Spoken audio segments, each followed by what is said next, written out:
Thank you for being here at Mr. Super Oz. This video is going out, and this channel only exists because I, Oz, founded Gamble Comics, which first release was Everlasting Survivors, a 68-page graphic novel called All Day Long. Available now. Follow the link in the description that will take you to gamblecomics.com. While there, you can get hats, shirts, posters, much, much more. But most importantly, the story itself.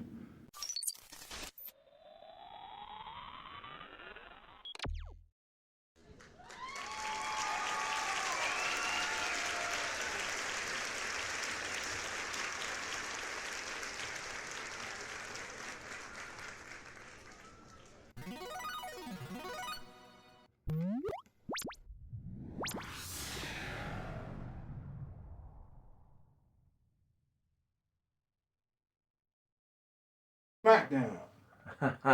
We are in Colorado Springs, Colorado, at the World Arena.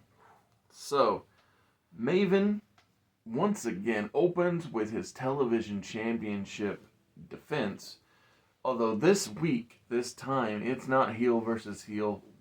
Maven is taking on a man that we haven't seen since Bash at the Beach.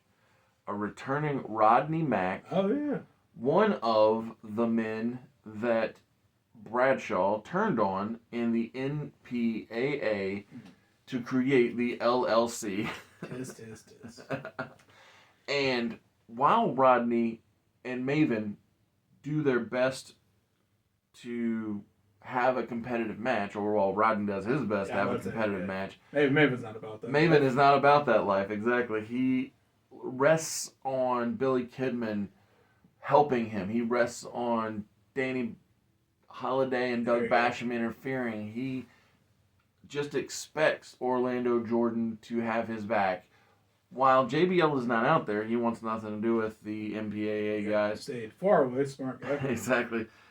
Maven is fully in control until the point that he sees on the Tron that JBL is not in a comfortable state. Actually, Farouk also came back here tonight, and he is letting JBL have it, and the cameras, Taz and Cole heard that the cameras are catching it, and they put it up on the screen with the big fist. So it's on the dual screen. Exactly. Yes. And so Maven, he directs traffic. He tells Billy Kidman, go save our boss. Exactly, go get him. And so Rodney almost pulls it out until Maven rolls him up, holds the tights, and hooks the rope, steals it, and then runs to the back to help JBL. Nice. But by the time they all arrive, Farouk is long gone. Yeah.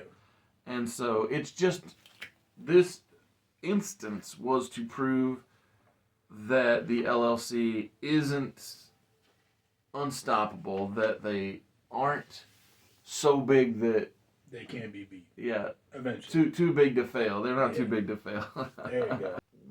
Once we, the viewer, are aware that there's nothing that can be done or will be done by the LLC to Farouk, we see a historical recounting of the coming together of the Regal Counter Threat, along with the retirement of Chris Nowinski and the subsequent disintegration of the faction. And at the end of the package, a graphic comes up and says this main event will be King William versus Test versus Lance Storm inside of a steel cage. Oh. So a three-way? Yeah, a triple threat steel cage match. Gotcha. Because again, this is the reason that Test and Lance Storm decided not to go take on King William last week, because they had the thought, why don't we just go to where the power is, and they got the match they wanted. Makes sense. So up next we have the second of the best of 5 series, that being Rey Mysterio versus Eddie Guerrero. And Eddie is doing his best to maintain his composure throughout. He is not going over the edge, and he's also not even attempting to cheat this time because of how it let him down last week. Mm.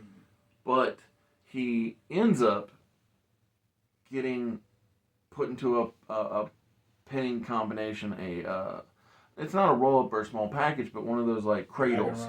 Oh, okay, another one. Yeah, where Ray just has it in tight. Yeah. Ref counts 3, and Ray is now up 2-0 on Eddie Guerrero. And boy, while Ray rolls out of the ring post victory, Eddie is noticeably attempting to keep it together. And from that, we then transition to the back where we see Matt Hardy and Val Venus, Mark Jindrak. They are all three hyping up, basically giving Jack Johnny the big head. Gotcha. Getting his ego polished up and ready for his upcoming slaughter, as they are all, like I said, in the back, but working their way out to the ring because Jack Johnny is about to take on Bill Goldberg. Okay. Everything's coming together. And so that's why they're hyping him up. He'll need all the help he can get. You need all the help he can get because the match starts and ends the way that we all know it will start. Spear, jackhammer, 1, 2, 3. Exactly. So post-match, the Iron Addicts are helping Johnny up as Bill's leaving, but we fade out from there to a pre-taped segment of Jamie Noble telling Hurricane Helms, who's not wearing his mask, and Shannon Moore that he's heard rumblings and rumors of a great warrior, a hero who can guide them onto the new path or back onto the winning ways, into a path of getting back to prominence. And so they begin their expedition for this guiding force to get them where they need to be. Come back to the arena from that excursion. Of course. And we see all of the members of the LLC with Bradshaw, who has got an ice pack on his head. Nice. And he's just beside himself. He says, the Layfield League of Champions were formed not just for my success, and not just for Maven to be television champion, but for all of us to thrive. He says, Billy, go out there, defeat that young punk, that new upstart, that tough enough kid. Prove to him that he's not got what it takes to defeat you, because you are among the greatest here in the LLC. So Billy says, I'm not going to let you down. I got you, boss. Exactly. At that point, we see that Matt Capitelli is making his way out to the ring, showing off his Cruiserweight Championship. And so Billy gets the champion's entrance, but it's because he was preoccupied with JBL. Yeah, he had a longer walk, basically. Exactly. And Matt, it's not like Matt's opposed to playing it up to the crowd. And so he and Billy Kidman have fast-paced, exciting Cruiserweight action. And none of the LLC are out there with Billy to help him cheat, much like how everybody has been helping Maven recently. So he just has to be out there and be an athlete. That's crazy. And the upside is Billy's got it. He's great talent. But the thing is that at the 22-minute mark, when Billy goes up to hit his shooting star press, Matt rolls into the... It rolls the correct way. The Ric Flair way. Into the buckles. The buckles, exactly. So he misses. Billy misses, but he eats canvas. It's like, hitting the pool and no water. Exactly, selling the midsection.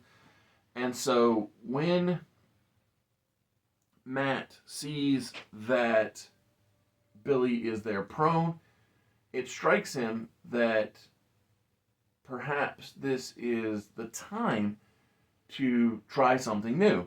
And so Matt Cappotelli grabs both Billy Kidman's legs and his neck, puts his knees in his back, rolls him up for the surfboard, that stretch. Yeah. And Billy Kidman gives up.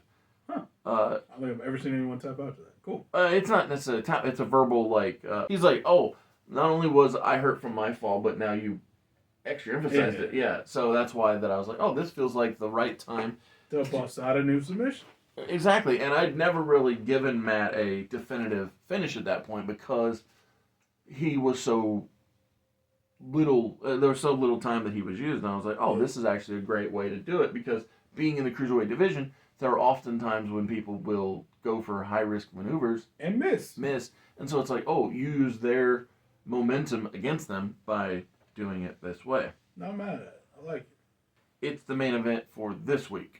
Oh, so it's happening tonight. Got it. Tonight's main event here in Colorado Springs, Colorado, is the Steel Cage Triple Threat match. The Steel Cage Triple Threat match. Exactly. Regal Crowd Counter Threat match. Exactly. So, before we get to that main event, we have a hype package that says the World Breaker returns next week. And so cool. Mark Henry is coming back next week. He's back from his 5th injury. Yeah. And so tonight in a triple threat steel cage match, King William takes on Lance Storm and Test. And Lance Storm is still wearing the eye patch from where that he took Terry's heel to the eye. Forgot about that. 3 weeks ago. But while the match is happening, so Test, big boots, Lance, and he's down selling. And William Regal is able to take down the big man in Test and thinks that, what's that? I just wrestled him down. Oh, exactly, wrestled him down, chop block, whatever. He worked Test down to the canvas, and William Regal is playing it up to the crowd like that he thinks he has everything under control. That's when Lance gets up, takes the eye patch off. John Moxley reveal, exactly, from Revolution.